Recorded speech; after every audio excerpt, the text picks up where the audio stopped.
Why be stuck inside with a morbidly obese Heffalo during this pandemic when you can lock yourself in with Uncle Nick Tyrella, the womanizing misanthrope who gets off when you're pissed off? Wee? Follow the adventures of Uncle Nick as he goes back to college and drops truth bombs behind the enemy lines of social justice warriors. A link is in the description.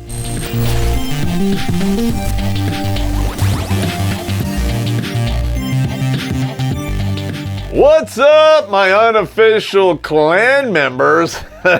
Terrence Popp here, Redonkulas.com. Good Pop showed up today because I got some great news for you.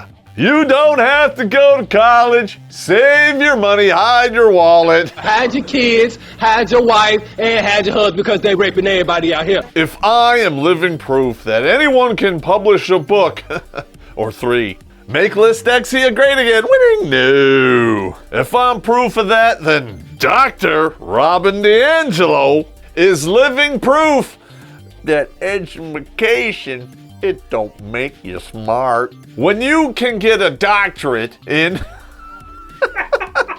whiteness study, come on, it's so stupid. And then become a professor of your own opinion and get paid for it. College has become completely worthless, kind of like an Irish brothel. Screen 5.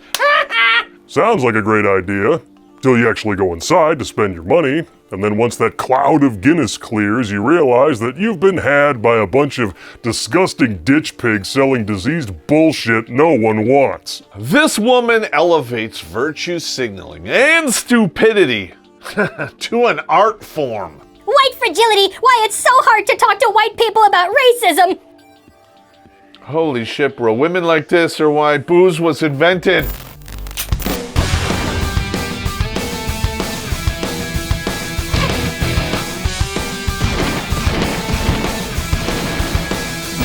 Yeah. I am white. I have spent years studying what it means to be white in a society that proclaims race meaningless, yet is deeply divided by race. Paging Dr. Oxymoron. Just remember, gentlemen, someone who studies this topic for a living says that us white devils see race as meaningless, despite the fact that it dominates the 24-hour news cycle and is actively threatening the stability of our very nation. So obviously, you can totally trust every word she says. This is what I have learned. Any white person living in the United States will develop opinions about race simply by swimming in the water of our culture. No shit, Sherlock. It's called life experience. How about you stop brainwashing your students and go out and get yourself some? Figuratively and literally, but please, don't tell me about it. But mainstream sources, schools, textbooks, media, don't provide us with the multiple perspectives we need. You're right, these sources only provide one perspective. Do you hear what I'm saying? If you're white, evil, bad, oppressor. If you're black or brown, good, oppressed, victim. Yes, we will develop strong emotionally laden opinions, but they will not be informed opinions. Who's doing this informing? You? Doctor of Whiteness? Just asking for a friend. Trust me, Pop, the only whiteness this woman ever studied dripped down the crack of her ass and became a brown stain on the mattress. And that's just how she got her job. Our socialization renders us racially illiterate. When you add a lack of humility to that illiteracy because we don't know what we don't know, you get the breakdown we so often see when trying to engage white people in meaningful conversations about race. Every single white people except for you, right? Wah. You're so enlightened and intellectual. God himself chose you to educate us savages. And what is the gist of this conversation? You're white, you're bad, we want your money, and step aside. That's ridiculous, Pop. There is no way any of these stunning and brave craptivists would ever say anything like that. Never mind. Mainstream dictionary definitions reduce racism to individual racial prejudice and the intentional actions that result. When you have to change the definitions of words in the dictionary to win your argument, well, that means you're wronger than two boys fucking in church during Mass with the crucifix with the priest videotaping next to the smoke pot. Alright, the power of Christ compels you. Slap his ass and ride the wave in. There you go. Oh, there's some leakage. God, that's horrible. The people that commit these intentional acts are deemed bad, and those that don't are good. If we are against racism and unaware of committing racist acts, we can't be racist. Racism and being a good person have become mutually exclusive. Well, that would be because committing racist acts requires, I don't know, action? The kind of action that you cannot be unaware of. Racism is the belief that one race is superior or inferior to another. And that means there's no such thing as an unconscious racist act, because it has to be rooted in that belief to make it racist. To insist otherwise is delusional and probably requires medication.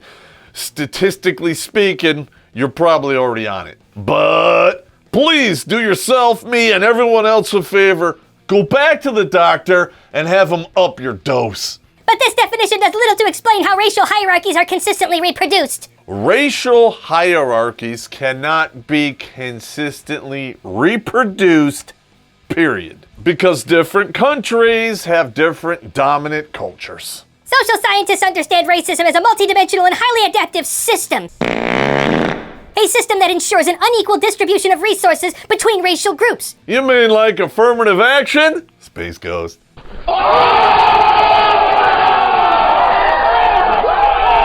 Because whites built and dominate all significant institutions, often at the expense and on the uncompensated labor of other groups, their interests are embedded in the foundation of U.S. society. Oh, you mean like the NBA and the NFL? Screen 5. 7% of the gross population of the United States makes up 70% of the NFL. And these kneeling chuckleheads make a living, a handsome living, playing a game. Oh, they're so oppressed. Will Smith made $100 million for Men in Black 3. So oppressed. Jay-Z and Beyonce have a combined net worth of $1.5 billion. So oppressed. If racism was truly systemic, none of this would happen. While individual whites may be against racism, but not as much as you. You're so woke, you're an insomniac. That must really suck to have that additional 8 hours a night to think about how miserable and lonely you are. Man, that's just mean. That's mean, man. I know that was mean, but I am attending anger management classes. Who am I kidding? Fuck it, I'm not. But I am self-medicating, and in order to keep it up, I do need your help. Go to redonkulas.com/donate and throw us a couple shekels so I can keep dulling the pain. You know, retirement is a much simpler goal when you stop buying stupid crap you don't need. Like those 3 dates worth of dinner and movies for nothing but a kiss on the cheek. Wah! All you need is this book, and you can learn how to retire on $200K in Southeast Asia. Use the promo code POP for 10% off to begin your exodus from entitled Western whammon and set course for financial freedom. A link is in the description. they still benefit from the distribution of resources controlled by their group. I'm sorry, but how exactly do we benefit when thousands of jobs are given to less qualified applicants simply to fill a quota insisted upon by the same government you claim is systemically racist? I'm just asking for a friend. And because I know for a fact that this is complete bullshit, that makes me fragile? Yes, an individual person of color can sit at the tables of power, but the overwhelming majority of decision makers will be white. How about the table of power? You ever hear of Barry Obama and his husband Michael? A big Mike! What color were they exactly? Was it kind of like coffee with a little cream or a lot of cream? I'm just asking for a friend. Well, according to rumor, Barry likes that cream on his face, Screen 5. Yes, white people can have problems and face barriers, but systemic racism won't be one of them. See, this is what happens when you live in a country so great that you can actually turn white guilt into a career choice. Robin DiAngelo is what happens when pathetic roofies narcissism and forgets to wear a rubber. She thinks that she's cleverly anticipating all of the counter-arguments just by addressing them, but like everything else, she completely fails to make her case and just assumes that her moral superiority and wokeness are enough to win the debate. Meanwhile, whites are 5 to 10 times more likely than any other race to be victims of interracial violence.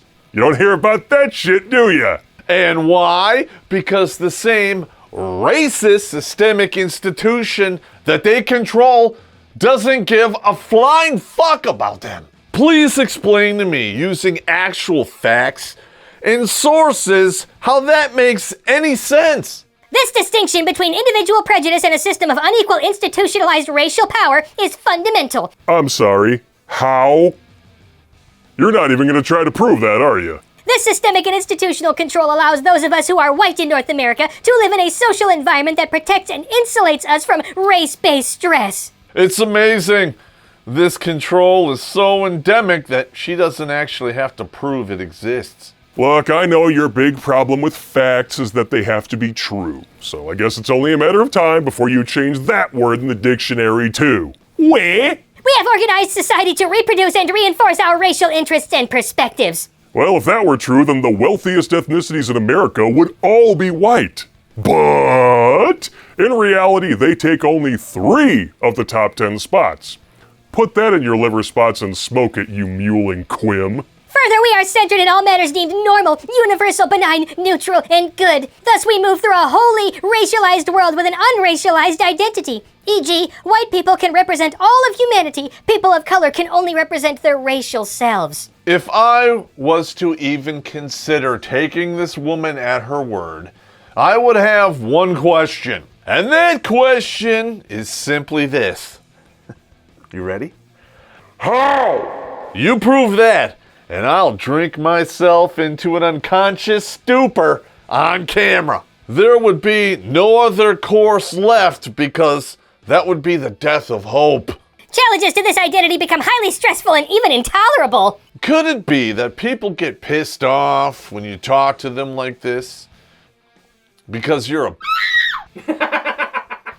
The following are examples of the kinds of challenges that trigger racial stress for white people. All right, we all know that the menagerie is a running joke, and I can bet most of you out there are sober. With that being said, for the next few minutes, booze is required. I am not making a suggestion here.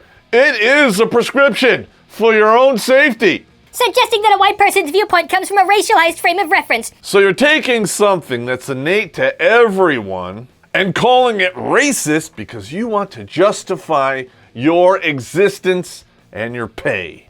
You actually need the world to be racist because without that, you are meaningless. And when America elected a black president, oh shit, now you had to actually work for a change. All of a sudden, the craptifists out there had to change the definition simply to keep the fight going. And why is that? Because that's where the money is. BLM doesn't care about black lives. They love it when dark meat is on the chopping block because then they can fundraise for their corrupt, demented, racist kid diddler and his affirmative action hire. People of color talking directly about their own racial perspectives challenge two white taboos on talking openly about race. White people don't have that taboo. It was forced upon us. Who the hell do you think you're kidding? We are all but forbidden to discuss racial issues in the open because evil Marxist leftards have cast us in the role of oppressor in this sick, twisted, psychotic socialist LARPing experiment they've created. People of color choosing not to protect the racial feelings of white people in regards to race. That's a whole hell of a lot of word salad to describe racism. I know you think black people can't be racist, but ironically, that's fucking racist. What white people are, they're fucking aliens, they're fucking parasites. But let me say this, black people cannot be racist. People of color not being willing to tell their stories or answer questions about their racial experiences. Challenge to the expectation that people of color will serve us. So me wanting to know what the hell Juneteenth was makes me a racist? And hoping for an answer to that question means that somehow I have slaves? Receiving feedback that one's behavior had a racist impact. I was wondering when we were going to get to the cultural appropriation nonsense. You see, if I walked on camera right now wearing a Hawaiian shirt, some woke thumb-sucking trust fund baby with an Antifa flag tattooed on his micro soy penis would call that racist. You know what they say about people who see enemies everywhere where none exist, right?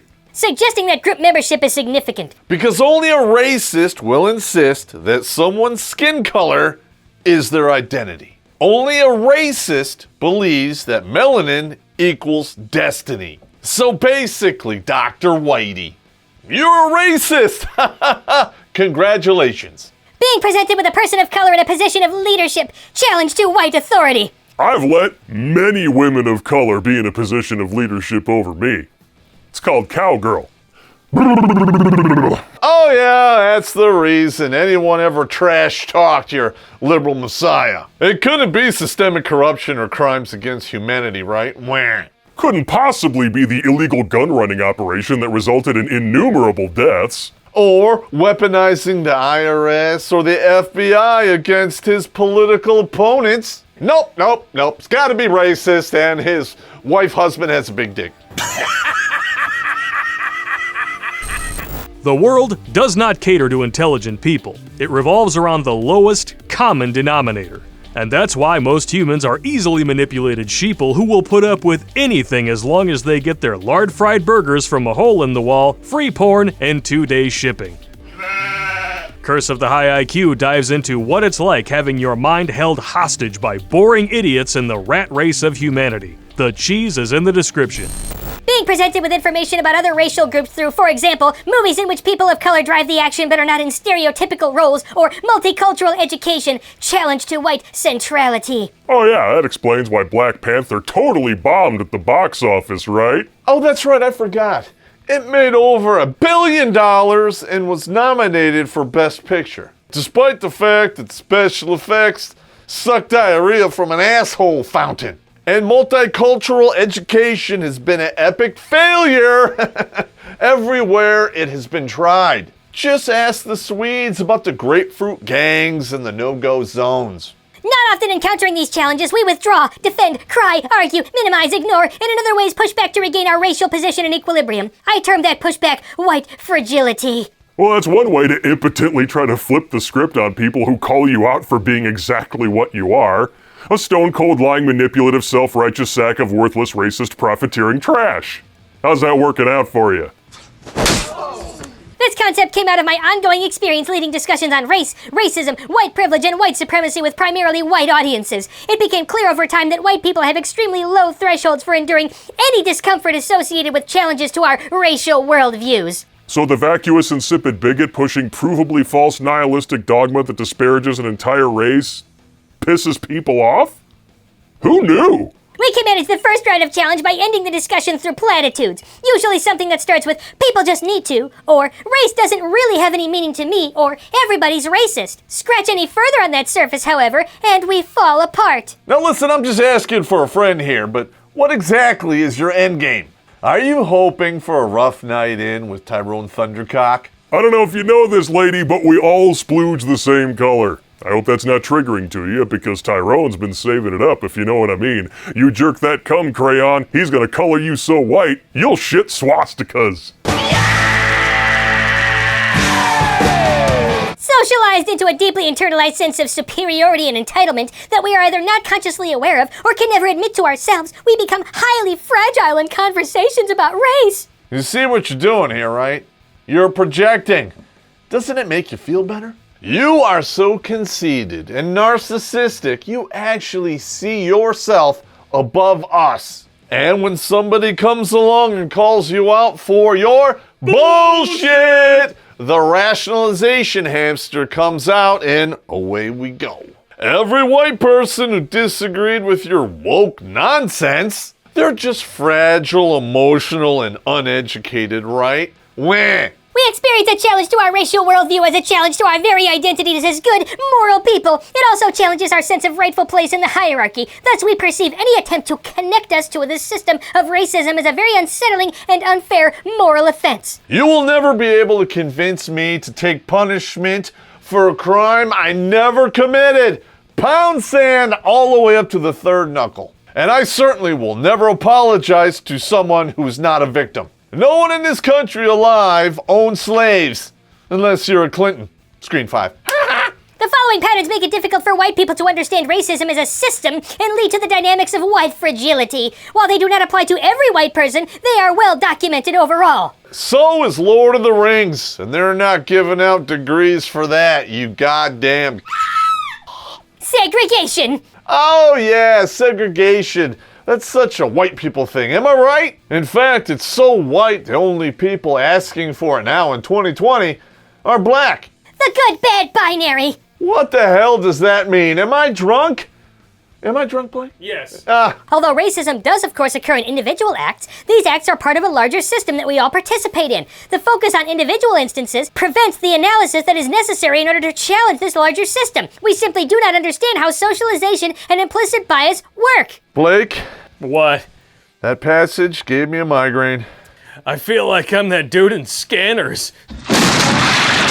You know, honey, if you had as many holes in your body as you do in your logic, you could pleasure a whole football team at once. And even worse, you claim the only reason that this doesn't make any sense is because I'm white. And that is fucking racist. And I don't think that this tinfoil hat is working because my head is killing me. Oh, fuck.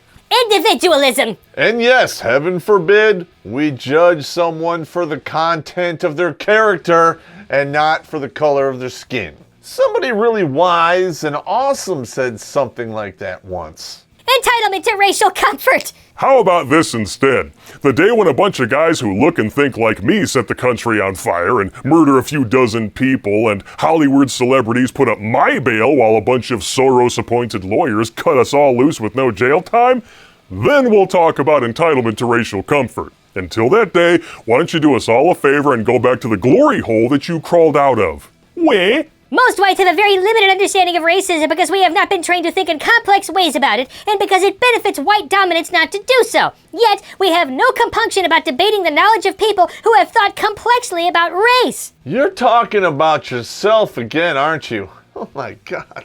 Wow! How dare you not agree with this upper middle class white woman speaking on behalf of minorities everywhere? What are you, a fucking racist or something? Racial belonging. Wow, the one thing no white person is ever allowed to experience or even earn through hard work without being made to feel like absolute crap about it. Yeah, you clearly thought this through. Because race is constructed as residing in people of color, whites don't bear the social burden of race. We're demonized for a skin color, and we are blamed for all of the world's problems ever, simply for being born white. So we have to stop demonizing people and realize the biggest terror threat in this country is white men. But we don't bear the social burden of that at all. Constant messages that we are more valuable. That's funny.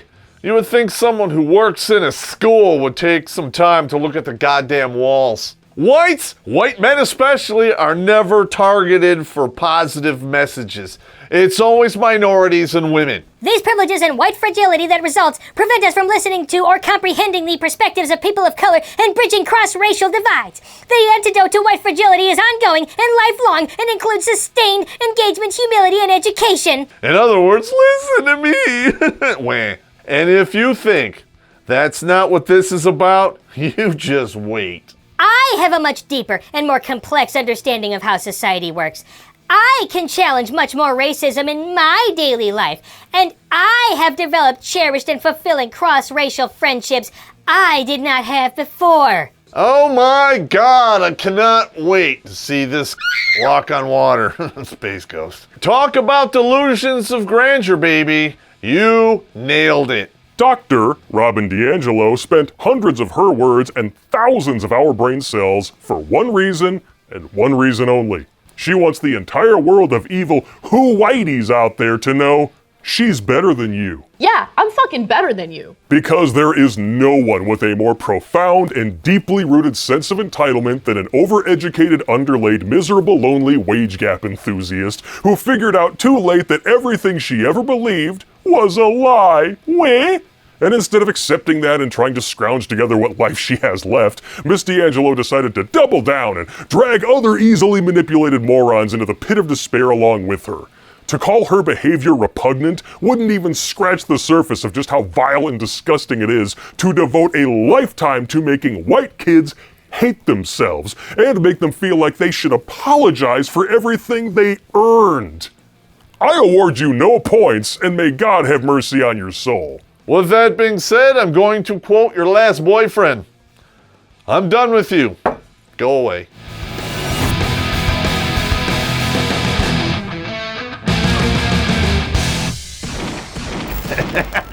No, I'm not making that up. But I'm not saying it. I can't even say it. God, it's so stupid! I'm not gonna jump into a fucking hot tub that's got a condom floating in it. Are you? If you think I'm ever gonna get into a public hot tub, you're out of your goddamn mind. That's a fucking DNA soup farm. I know. It's a dick cappuccino is what I call it. That's a dick cappuccino. I had to write that down.